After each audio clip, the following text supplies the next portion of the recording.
Hi everyone, thanks for tuning in again. So, I've been playing a lot of these games that you see on the screen. Super Mario 64 Co-op DX. It's a version of the PC port that allows people to play multiplayer. And somebody came up with the brilliant idea of recreating the Squid Game in-game. With Mario 64, that is. That mode is just so good, and I've noticed that there's so many people playing. So, as a way to contribute to the community, I figured, the Kubernetes cluster is underutilized, so let's set up a dedicated server. So Super Mario 64 Co-op doesn't really have dedicated servers, but they have what they call a headless mode. So you can compile the software in such a way that it runs headless. It's not doing any controller or any graphical stuff. It's just handling the traffic. It's just handling people connecting to it, handling the traffic and all of the calculations to determine where every item and actor is, and synchronizing that with everyone that's connected in the server. So it's a makeshift dedicated server, right? So I'm gonna show you how to compile this for the Raspberry Pi, because I tried compiling it. They offer a Docker file, which should be the number 0 thing that you should be looking for whenever you do something like this. So unfortunately, I found some issues when compiling for Arch platforms, for ARM64 platforms like the Raspberry Pi. So I didn't end up using this. The Kubernetes cluster also, I decided not to deploy this on Kubernetes because, number one, to run this game, you need a copy of the ROM image of Super Mario 64 on a Nintendo 64. That's copyrighted content, so I cannot and I will not post that to Docker Hub. You can set up a private repository, but it's kind of, like, it's kind of not worth it for something like this. So number two, I decided that it's just cleaner to just set it up locally, right? Like without going through the Kubernetes layer, because I'm trying to prove something. You may have heard recently about the Stop Killing Games initiative. So a lot of games nowadays are live service, and so after like 5 years or so, they usually kill them, claiming that the cloud costs to operate the game are non-viable, right? That they cannot keep the servers on because nobody is really playing the game. They're entitled to do anything they want. I think that it's kind of crummy that they do it to paying customers. But well, I wanted to see like how much do you actually spend when hosting a game? Because when you think about it, when you host a game, you're only doing math stuff. Like the server, like it's basically just a Linux binary, the dedicated server. You're not doing any expensive, sophisticated graphical stuff on the server side. So, long story short, I think that it's a bunch of bullshit when game developers claim that the servers are too expensive to manage. Why? Because I'm hosting this on a Raspberry Pi, and hosting this is gonna cost me pennies or fractions of a penny per day. Sure, you have to factor in internet access, reliability, and scaling up, and network, and all that good stuff. And I get that, but I wanted to see like how much RAM, how much CPU, how much do you actually need to spend when hosting a game like this. Alright, let me show you now how to compile the game in headless mode for the Raspberry Pi. Since this is gonna run on an ARM64 processor, you have to compile it on an ARM64 machine. As I mentioned before, I tried using the Docker file, but unfortunately there's some issues, so I was not able to compile it on my desktop. So first of all, well, let's check out the code. So you can just use git clone that, and it's gonna take a little while. Once it is cloned, cd into it, then here, this is how it looks. Now we're gonna compile it with make. All of the information to compile it is here in GitHub. You go to the wiki, you get the source code, then you get the dependencies. Since I am running an Arch, like, I'm gonna use these instructions. Depending on your operating system, you have to use those instructions, okay?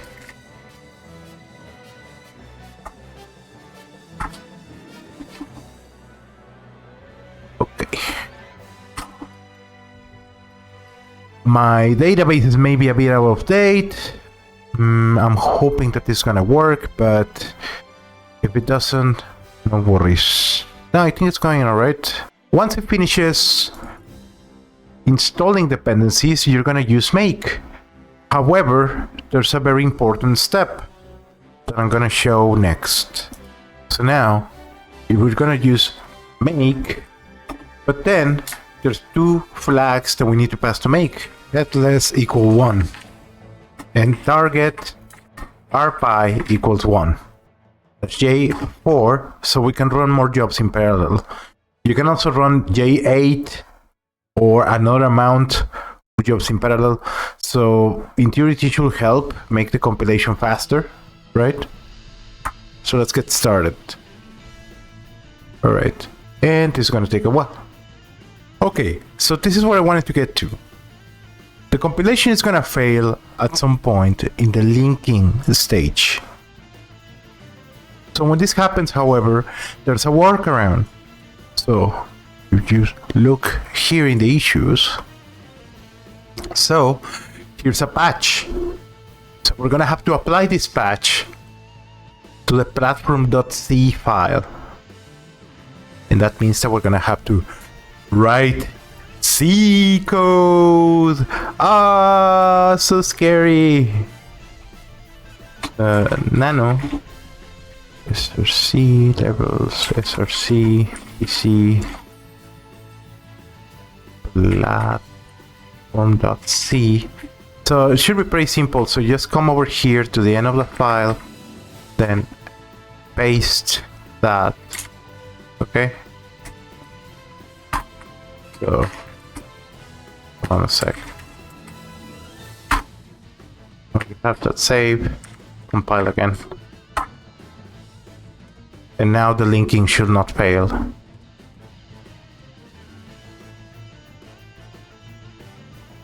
Okay, so once this is done, so in the build directory, you have the compiled version of the game.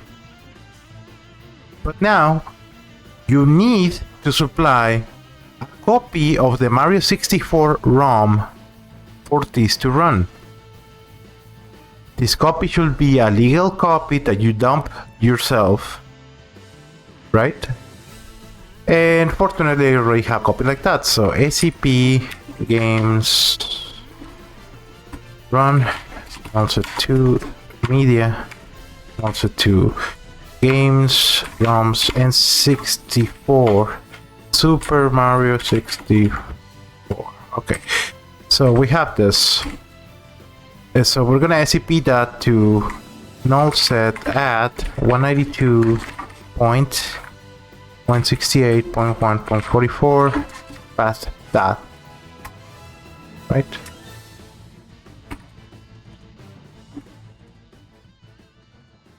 Okay, so once you do that, so it's here, right? Do you notice that the game is here now? Mario 64, yada yada yada.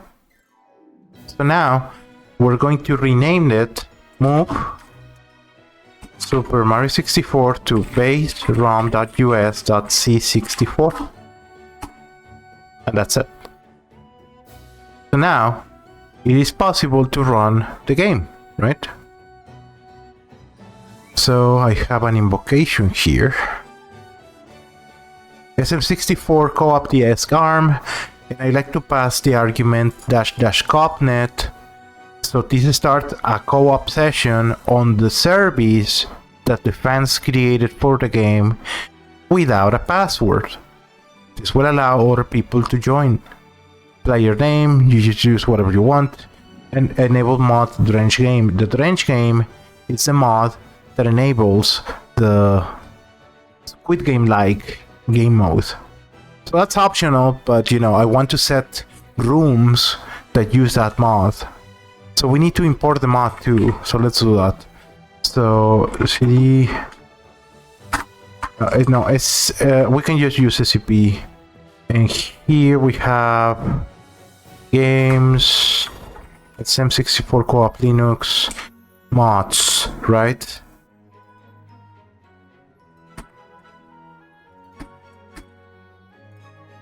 Strange game.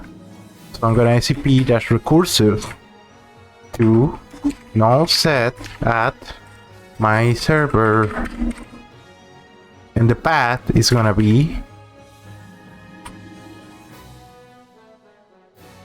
that.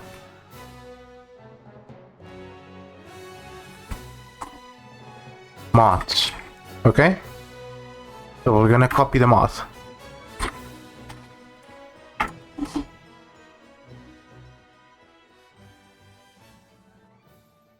Okay, so the mod is copied. So now that we have that, we're going to run the game.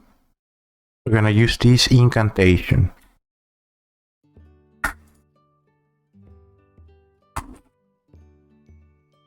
Alright. Let me replace this with to nullset 2, because nullset 2 is already in a session there. So let's do Ouija. The player is Ouija, okay? So there. Bada bing, bada boom, and the game is running now, right? Sweet. So the game is installed and the game is running. So now from my machine, let me show you how this looks. So you can hit join public lobbies. Remember that we created Ouija. So nullset 2 already has a room. Oh, let me show you, I guess. Display not full screen. Okay. Let me start that up again. So this is how it looks. So join public. So now you have the rooms. Nullset 2 is already there because I already set up another server. But if we did this correctly, we should have a Ouija room. Ouija. The Ouija doesn't seem to be there. Let's try this again. Seems to be there already. Okay, Ouija is now there. You can hit join, and this is on the internet, so that's available right now. So Drench game. It's gonna join. Once it joins, let's make this full screen. It's gonna take a little while, but once it joins, there we go. And that's it, and we have an operative server running on the Raspberry Pi available on the internet. So there's an option to expose the server for direct connection, and it uses UDP port 7777, right?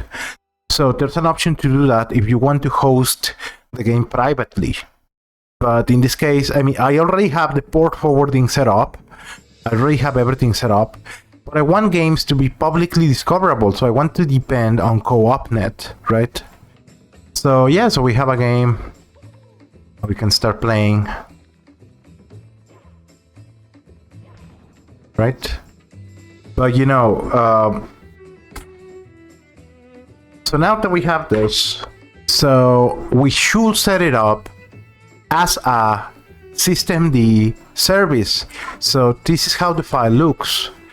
So description, after network target, restart always, executed as the user, working directory is in that. ARM64, and we installed it to the build directory. PWD. We could copy the installation out of there because we don't need the source code anymore. But I'm just gonna leave it there for now. Build USPC, build USPC. Exec start, the executable, -- co-opnet, player name, Ouija. Enable mod and player count. So let's take this content and now sudo nano hc systemd, right? System, then SM64COOPDX, SM64 co-op dx.service. So that's a toml file. So we're going to just place the contents here, save it, then systemd enable service,